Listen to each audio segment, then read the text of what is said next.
the F-18 there. Super Hornet. Yeah, look at that. Ooh. It broke the sound barrier. It did it. Powered by two General Electric F414 turbofan engines. These two engines together generate over 42,000 pounds of thrust, flown today by Lieutenant Pete Stavridis, call sign Tool, and in the back seat, Lieutenant Jake Lerner, call sign Rooney. They're going to maneuver their aircraft from G-forces ranging from +8 to -3. It's an incredibly punishing routine, but they will demonstrate the combat capabilities of the Navy's newest frontline tactical aircraft as they zoom straight up through 6,000 feet, reaching speeds of nearly 700 miles per hour and flying as slow as 100 miles per hour.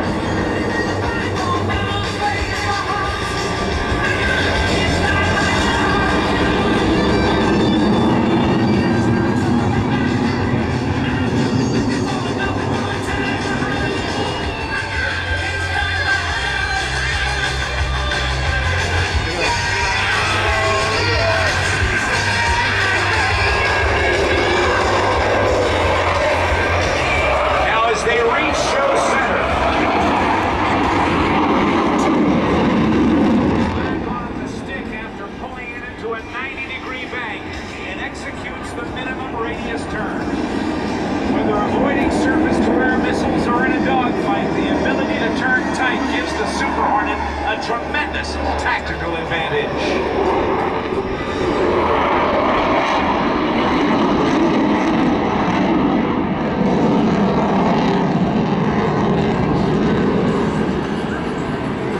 Now they're going to set up for another high-speed pass.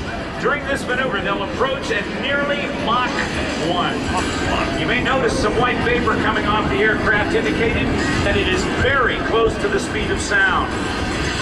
Tool and Rooney will be very careful not to exceed the speed of sound because the subsequent sonic boom would shatter the windows of cars and buildings in the surrounding area. That's not good. But as you see it, just keep in mind that this is less than half the Rhino or the Super Hornet's top speed of nearly twice the speed of sound.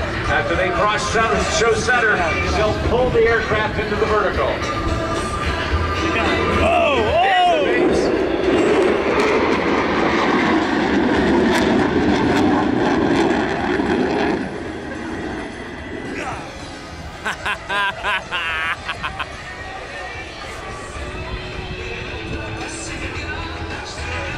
Over the top, coming down through 4,000 feet. Tool throws the sticks to the left with a half a roll, bringing it upright as they set up next for the vertical pirouette. Approaching at 350 miles per hour, they'll pull straight up and roll the canopy toward us.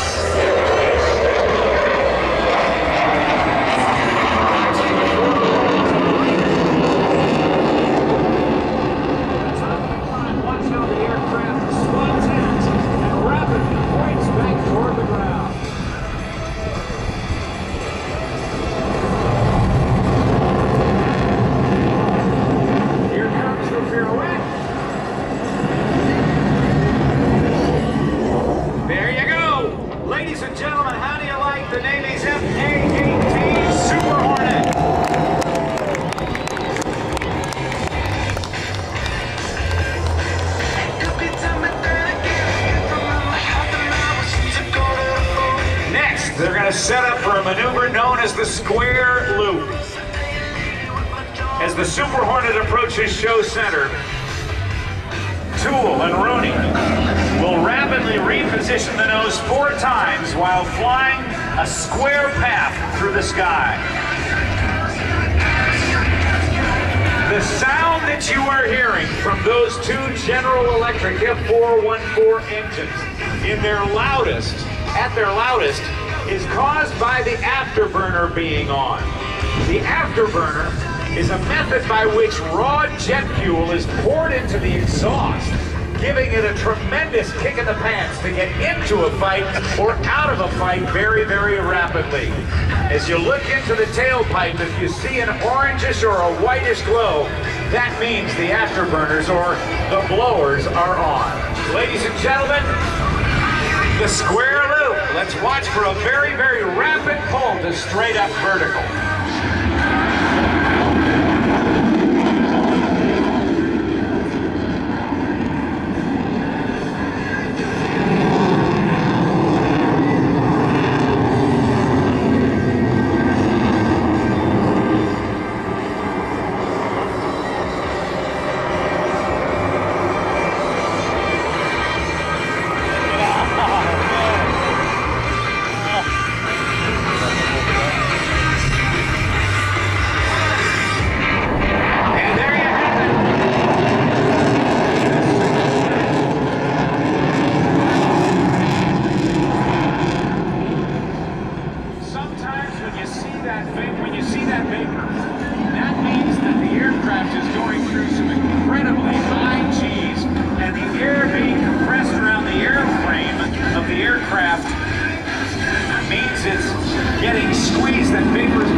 Now, let's turn the music down and see how quiet this aircraft can get. This is the early whisper pass.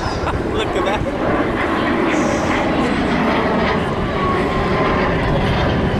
Those engines were back at idle.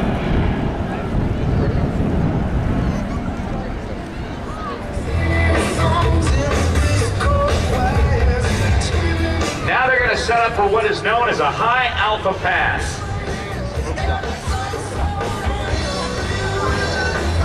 Mission to bust the tower.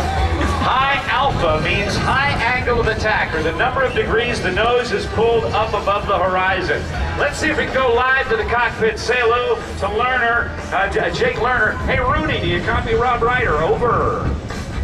Hey Rob, good afternoon, Jones. You said you run clear up here. How are you?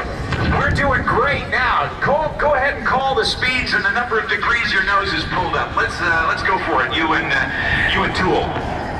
Well, right now, about 25 degrees nose up, slowing through 115 knots ground speed. We'll slow to another 10 knots here in a second. Now that is really slow. That's about a tenth of your top speed, isn't it? Just about. So that's 115 miles per hour. Ladies and gentlemen, how about a big round of applause for these guys? They can hear you. You're making enough noise. Come on. Hear that, boys?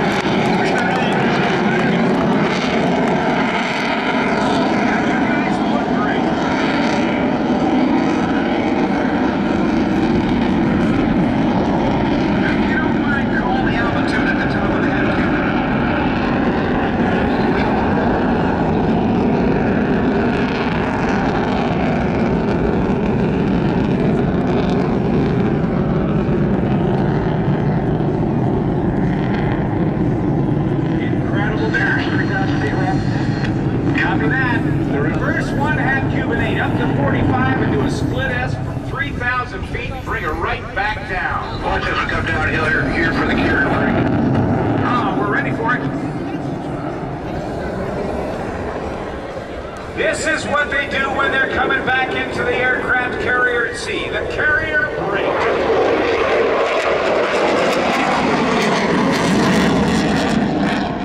See the glow in the tailpipes? That means they're in full blower.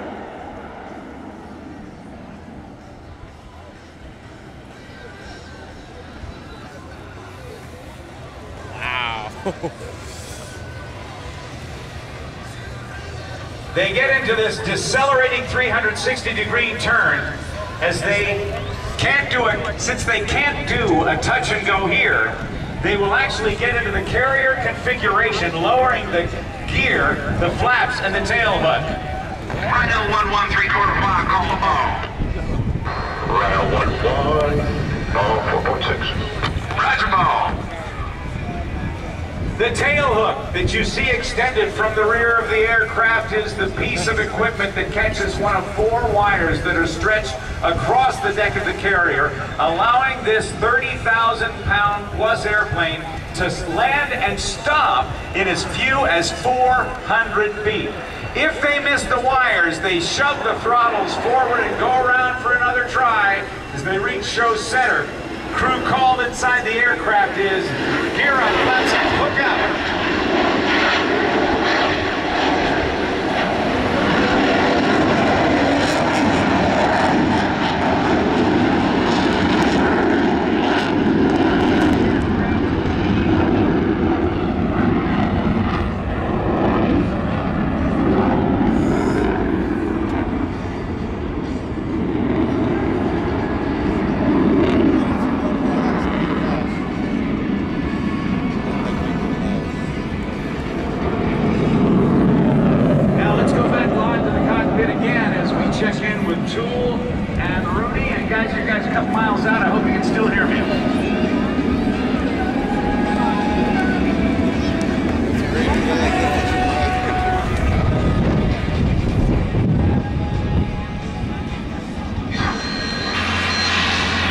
Guys, you're broken a little bit. Try that one more time for me. Jennifer, photo pass. Your camera's ready. I'd like to thank all the men and women of the armed forces and all the people who are flying out. Thanks for coming out. I also want to dedicate this to Detective Angela Stabrides. Got it loud and clear that time, fellas. Whoa!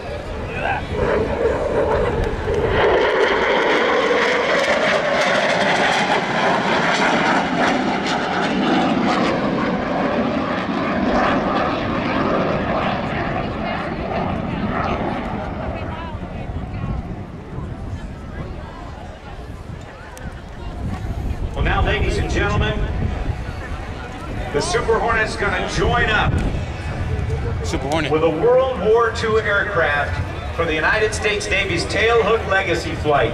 But I hope you will join me in a round of applause for the demonstration by the F-18 Super Hornet from BFA 106 at NAS Oceana, Virginia. Let's hear it for the Rhino!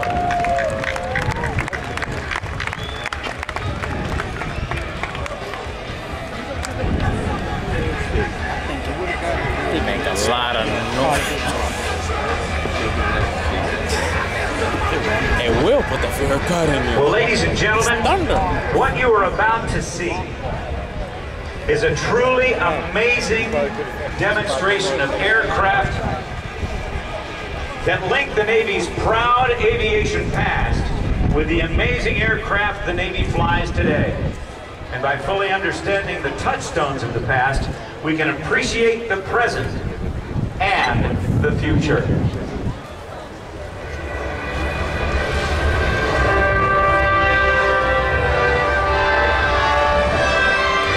The commander of the Naval Air Forces developed the concept of the tailhook legacy flight to keep naval aviation's heritage alive and viable. And under this program, vintage warbirds are flown alongside the high-tech aircraft from modern carrier aviation. It is through these flights that the commander of the Naval Air Forces wishes to inspire all of you here today, the men and women who have served, and the best and brightest of tomorrow. The annals of naval aviation history are rich. It was, however, during World War II that the full capability of naval air power was realized. The courageous efforts of only a few naval aviators changed the course of the Pacific War, playing decisive roles in the battles of the Coral Sea and at Midway. These aviators flew off straight-deck carriers, and by the end of the war, the aircraft carrier and its aviators replaced the battleship as the main weapon of the United States Navy. Approaching from behind you and to the right. An F-4U Corsair built by Vought and flown both in World War II and Korea, flown by Dan Damio and your United States Navy's F-18 Super Hornet.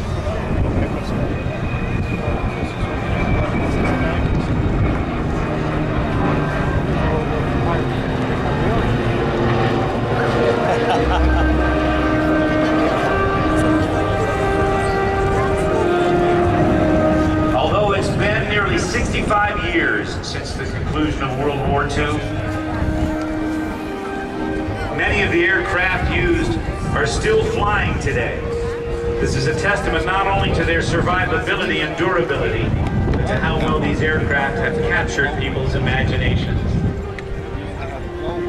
The F-4U Corsair, built by Vought, was known as the bent-wing bird.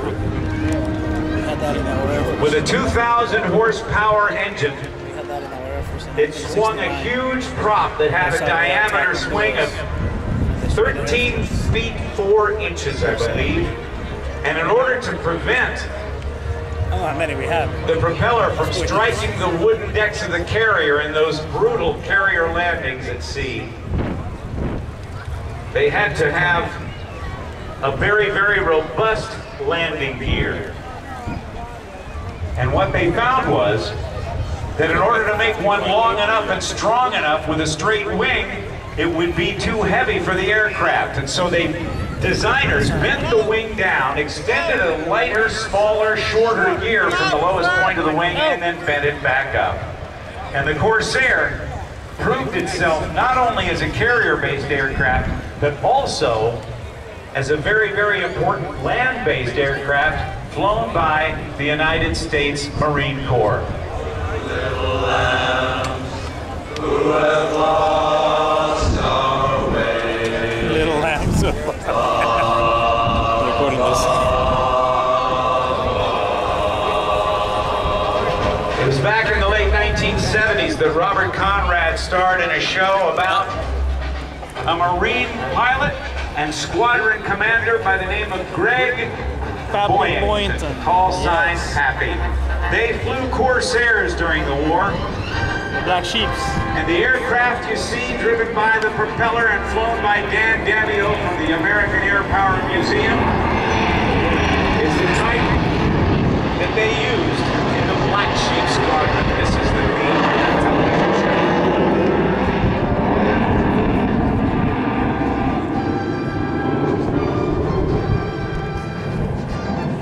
The development of the Hornet is extremely interesting. Back in the mid-1970s, the Air Force was looking for a new lightweight fighter. There were two competitors for that contract. One of the competitors was the General Dynamics YF-16. The other was the Northrop YF-17. The winner, the YF-16, became the F-16 Fighting Falcon that's flown by the United States Air Force's Air Demonstration Squadron, the Thunderbirds. The loser, the YF-17, built by Northrop, was destined for a museum or a scrap heap. But the Navy needed a replacement for its aging F-4 Phantom IIs. And they saw the two engines of the YF-17 design and said, this might have some possibilities for us. So the Navy got McDonnell Douglas working along with Northrop.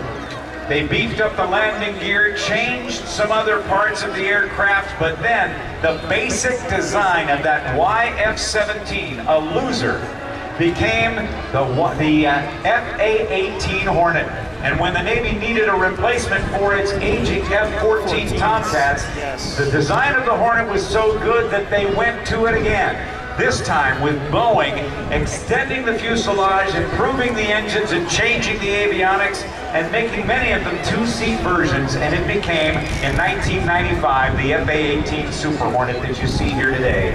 Ladies and gentlemen, from the American Air Power Museum here at Farmingdale, at Republic Airport, and from VFA 106 at the Master Jet Base at Naval Air Station, Oceana, Virginia, this is the final pass of the Tailhook Legacy Flight.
successful was this aircraft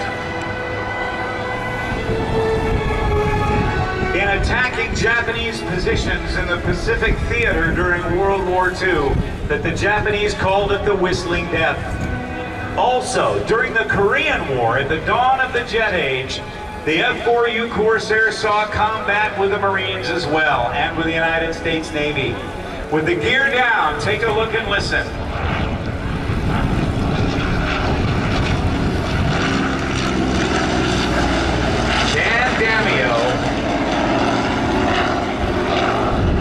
In the Corsair. Gears coming up.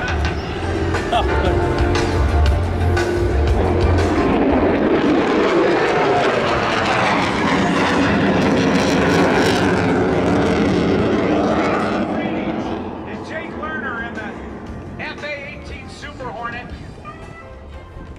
And Dan Damio in the Corsair.